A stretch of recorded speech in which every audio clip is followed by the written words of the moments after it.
Salam alaikum, I'm Carl Arrindell, and you're watching In Focus as this time, as relative silence now descends on Gaza after weeks of some would call it a brutal assault by Israeli armed forces, which have left dead just under 2,000 mostly innocent Palestinian women, many children and men, thousands of injured, tens of thousands displaced and homeless. I'm pleased to be joined by award-winning Israeli journalist and writer Gideon Levy. Gideon Levy is a columnist and a member of the editorial board of Haaretz, Israel's oldest, and I think it's fair to say left-leaning newspaper, often described as Israel's equivalent of the UK's Guardian. Gideon Levy joined Haaretz in 1982 and spent 4 years as the newspaper's deputy editor. He is the author of the weekly Twilight Zone feature, which covers the Israeli occupation in the West Bank and Gaza over the last 25 years, as well as the writer of the main political editorials for the newspaper.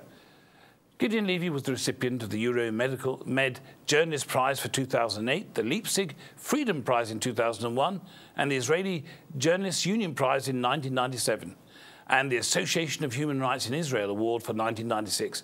His new book, The Punishment of Gaza, has just been published by Verso Publishing House in London and New York. Salam alaikum, Gideon Levy, and welcome to In Focus. Now, you've been vilified for your candour. Some would argue for your brutal honesty in your articles about the latest Israeli operation against Gaza. Public attacks from your fellow countrymen have reached an unprecedented level. You've been spat at in the street and there have been threats made against your life. I gather that you've even now got a bodyguard with you at all times. An Independent in the UK, an article, posed the question in its heading, "Is Gideon Levy the most hated man in Israel or just the most heroic?" Well, which is it? It's not for me to judge, and I'm not sure that I'm the story here.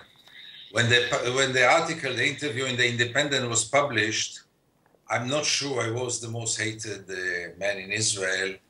But those days, there are no doubt, there was even one poll which showed that Khaled Mashal is 1% less hated than me in Israel. And it says more about Israel than about myself.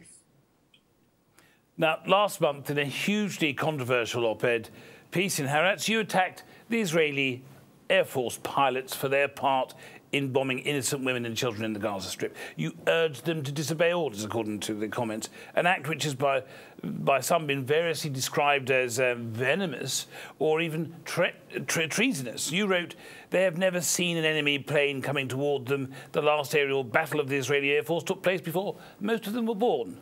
They have never seen the whites of the eyes and the red blood of their victims up close. They are heroes who are battling the weakest, most helpless people who have no air force and no aerial defence. Barely even a kite," you said. The level of disquiet was such that Haaretz was forced to publish another article attacking you for your throwing mud at people who are doing their utmost in the service of this country. Isn't it fair enough to say that these young pilots are simply serving members of any country's military, are simply following orders? Let me first correct you. Haaretz was not forced to publish another article. Haaretz cannot be forced to publish any article. Haaretz is an open stage for all kind of op-eds, and Haaretz was very happy, and I was very happy to publish some articles which supported my pilot's article and some pieces which were obviously against it. And that's the nature of Haaretz, but I must emphasize again, nobody can force Haaretz to publish any kind of piece. Now, as to your question, look, I need to accept that pilots are robots. Yes, they are soldiers, they have to obey to orders. But my main purpose in my article, which, by the way, I'm very proud about, was to create a public debate, to bring to the surface an issue that very few people dealt with. This was after the very first days of airstrikes on Gaza, when I kept on watching, not the Israeli TV, because there you could see very little, but Al Jazeera and BBC World and others. And I saw the consequences of what those wonderful pilots are doing. And I thought, and I still think, that they should be taken accountable as well for the consequences of what they are doing.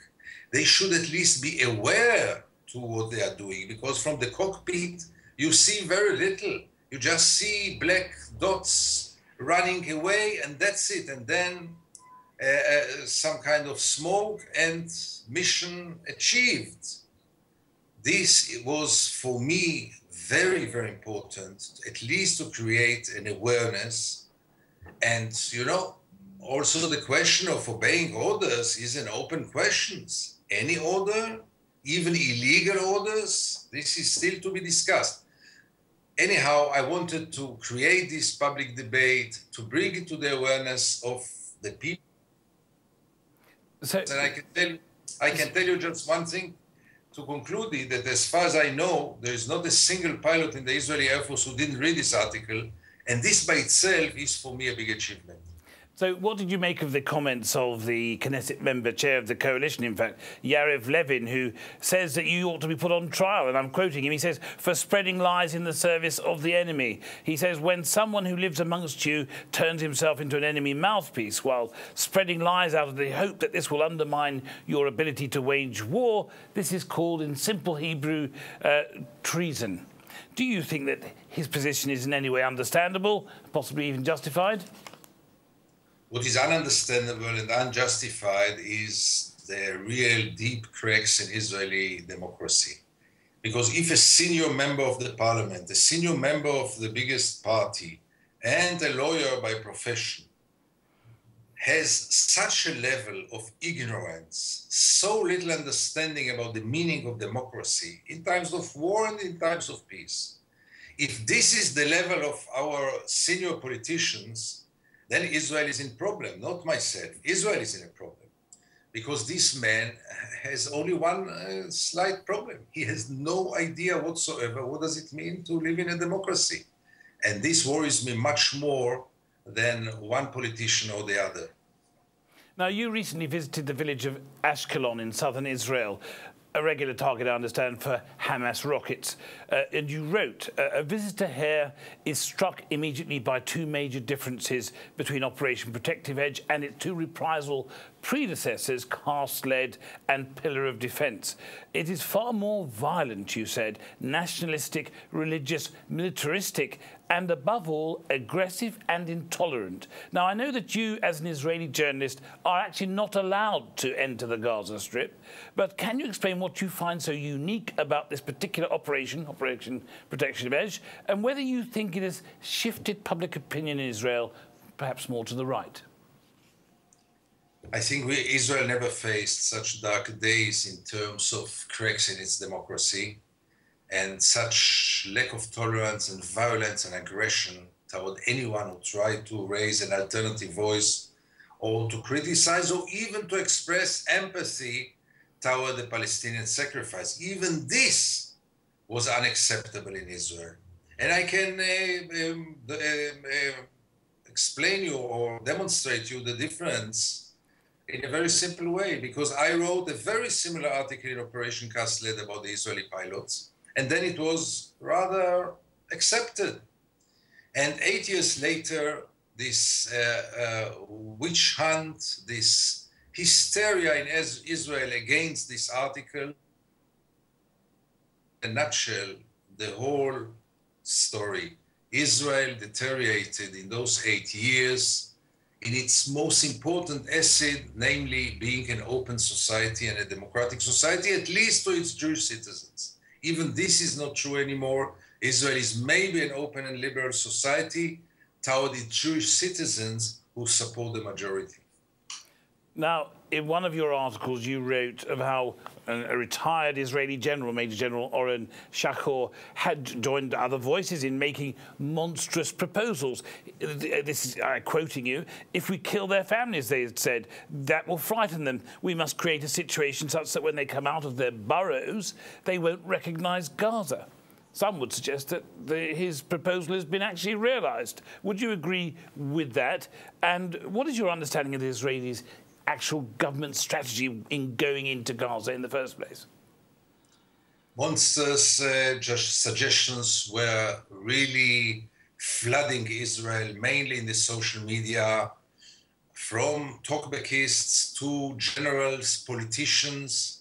And what is so dangerous about it, that all those proposals, part of them really calling for no doubt for crimes of war and mass killings. All those were totally legitimized in Israel as really reasonable suggestions. The government did not listen partially to those voices, and this, I must say, with some kind of appreciation toward this government. The government didn't want this war. The government did very little to prevent it. But the government wanted peace, and for most of the Israelis, they want peaceful life in the south. They don't care that Gaza is the biggest cage in the world, and they want also the inhabitants of the biggest cage in the world to sit silent. This is unacceptable, obviously. But this is, if you ask any Israeli, he wants peaceful life in the south of Israel or entire Israel. And he doesn't care what's going on the other side. He doesn't care about the cage, this huge, huge prison in the last 8 years. In any case, once the government decided to enter Gaza, it was very clear that this will turn into a brutal, aggressive operation, as it turned to be. And now it's time to start to investigate all the crimes of war, which I'm sure were committed there. And you just can look at the figures and draw your lesson by yourself. Almost 2,000 casualties with a vast majority of civilians, over 600 women and children. Anyone can justify it. Anyone who is conscious can remain indifferent toward it. And now it's the turn of the world to say its word. Now, just a few days ago, as in fact talks were beginning underway in Cairo to find a ceasefire to this crisis, you wrote, and I'm quoting you again, "What are we facing?" you asked. "A people with rights that in 1948 was dispossessed of its land and its territory, in part by its own fault in 1967. It was again stripped of its rights and lands.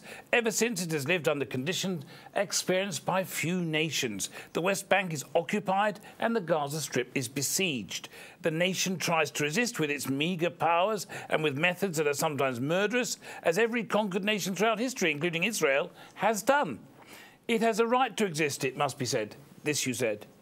Are your views on this issue shared by many of your fellow countrymen, or are you a lone voice in Israel?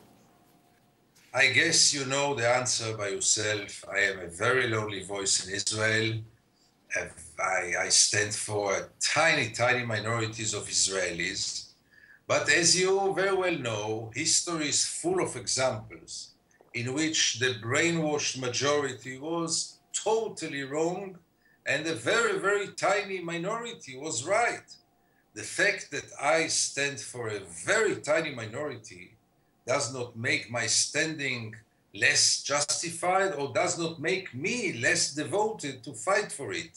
Yes, the vast majority of Israelis are now brainwashed, are living in denial, are blind to the Palestinian sacrifice, are totally telling a wrong story to themselves and don't have any moral doubts. I am not one of them.